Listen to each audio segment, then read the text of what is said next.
Hey, I'm getting ready to leave in a little bit. It's been a little over a month, and I've been giving my life to Christ. I'm no longer woke. I do not know what's going on with black social media, any like white social media. Don't know the case of the status of that guy that was shot in Minnesota. My church brought it up like not last service, but the service before that. And I don't really, well, I don't have an interest in knowing anything in the news right now. And I was just thinking to myself, imagine if we lived in a society, which we should, but if we all spoke one language and we honored one culture. And y'all know what that language and that culture is. Holy Spirit. I mean, that's what we should be doing. I understand God, the story of the Tower of Babel, God separated people. This is why we have different countries. But by no means did I feel He intended for us to hate each other to where it leads to death and destruction. I don't think He intended for that to happen. Because I remember I once said, I feel like the most important books of the Bible are really the first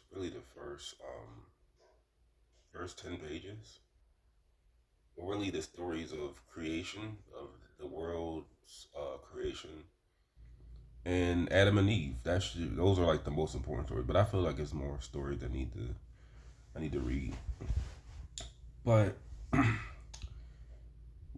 not going to ignore that there are people who don't like me based on culture, bad experiences with people that look like me, um, you know, hatred. It goes both ways. People in my race that don't like other people, and sometimes my people, um, and I'm saying that just as a way to um, identify race. I told you that I really don't have people because we're all just one. But people in my category that I'm in, we there are people that give us a bad reputation based on stereotypes. I can't ignore that. I know it goes on. I know it's people that don't like me. It's crime. It's violence. It's a lot of things. And honestly, I want to do what I can to be as far removed as possible from hateful people, criminals, people that don't read the Bible. I want to be as far removed as possible. Honestly, I wish it was a way, just how the Amish have their own communities. I wish it was a way for Christians to have their own like communities where everybody can just live together.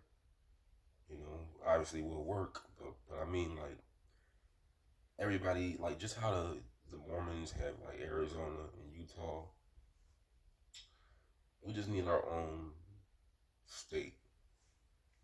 People that want to just follow their life by the word, and that's it. But that's not going to happen. But I wish it could. But this is one thing I want to just throw in because I'm gonna get going soon. I stopped being woke because I realized that there is no ending to any of this nonsense. It's never going to end. This is what I learned on both sides. Each side secretly needs each other. Each side is like sort of out of luck without the other side.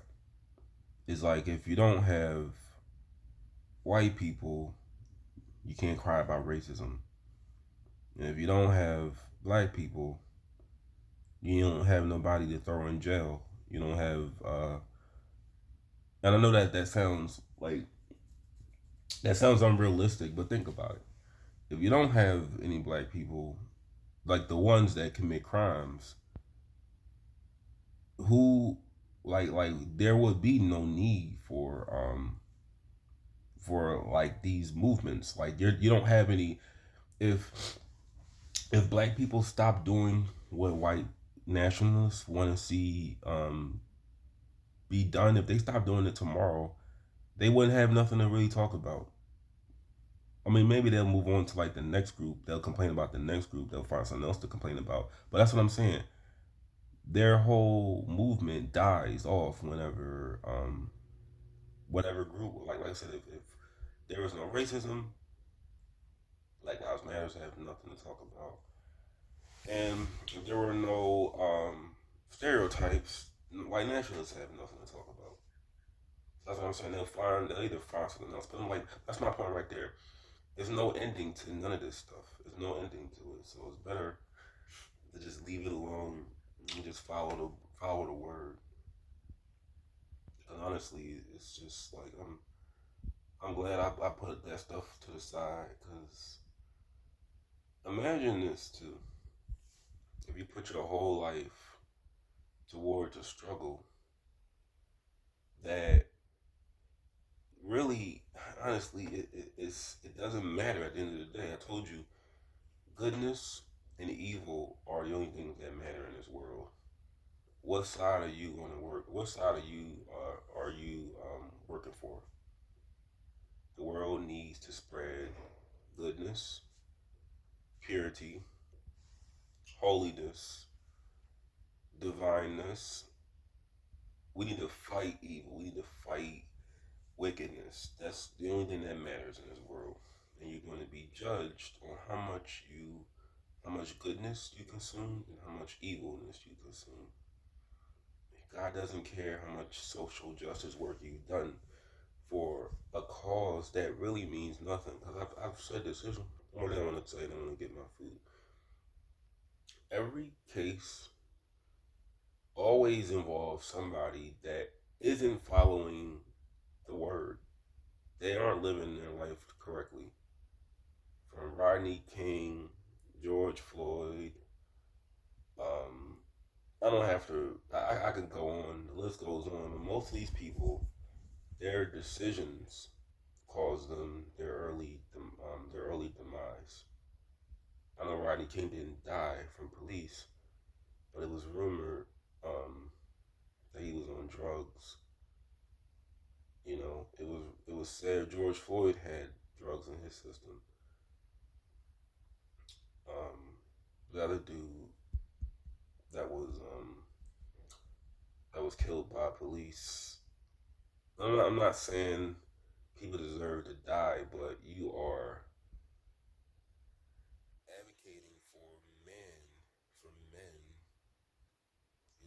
You don't like promote anything of goodness. You don't promote Jesus. You don't promote God, but you're promoting somebody that's very flawed, very they have a shady background involving putting a gun to a pregnant woman's stomach, robbing her with a gun. Like you advocate for someone like that.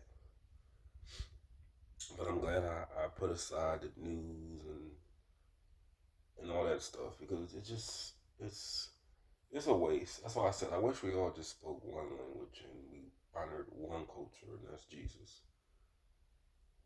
And maybe the world would be different. It well would be by a lot.